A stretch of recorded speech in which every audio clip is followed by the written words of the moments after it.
ரமலானின் கடைசி 10 இரவுகள் அல்லாவின் அளவற்ற கருணையை பெறும் நேரமாகும். இந்த நேரத்தில் நாம் அதிகமாக துஆ செய்யவும், தௌபா செய்யவும், நன்மை செயல்களை அதிகரிக்கவும் வேண்டும். நபி ஸல்லல்லாஹு அலைஹி வஸல்லம் அவர்கள் கூறினார்கள், துஆதான் இபாதத்தின் மிக முக்கியமான பகுதி. ரமலானின் கடைசி 10 இரவுகளில் ஒன்றுதான் லைலத்துல் கதிர். இந்த இரவு 1000 மாதங்களை விட சிறந்த இரவு. ஆகையால் இந்த புனிதமான இரவுகளை வீணாக்காமல் நம் பெற்றோருக்காக, நம் உம்மத்துக்காக, நம் உறவினர்களுக்காக துஆ செய்வோம். இஸ்திக்ஃபார் மூலம் அல்லாவை அணுகுவோம். அல்லாஹும்ம இன்னக அஃபூவுன் துஹிப்புல் அஃப்வ ஃபஅஃபு அன்னி. யா அல்லாஹ், நீ மிகவும் மன்னிப்பவன், மன்னிப்பதை நேசிப்பவன். எனவே என்னை மன்னித்துவிடு. ரப்பனா அஃபிர்லி வலிவாலிதைய வலில் முஃமினீன யௌம யகூமுல் ஹிசாப்.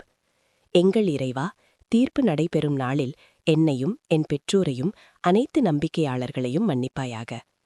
இந்த புனிதமான இரவுகளில் நம் இதயத்தையும் வாழ்க்கையையும் அல்லாவுக்கு பிடித்ததாக மாற்றுவோம். யா அல்லாஹ், லைலத்துல் கத்ரின் நன்மையை எங்களுக்கு அளித்து எங்கள் பாவங்களை மன்னித்துவிடு. ஆமீன்.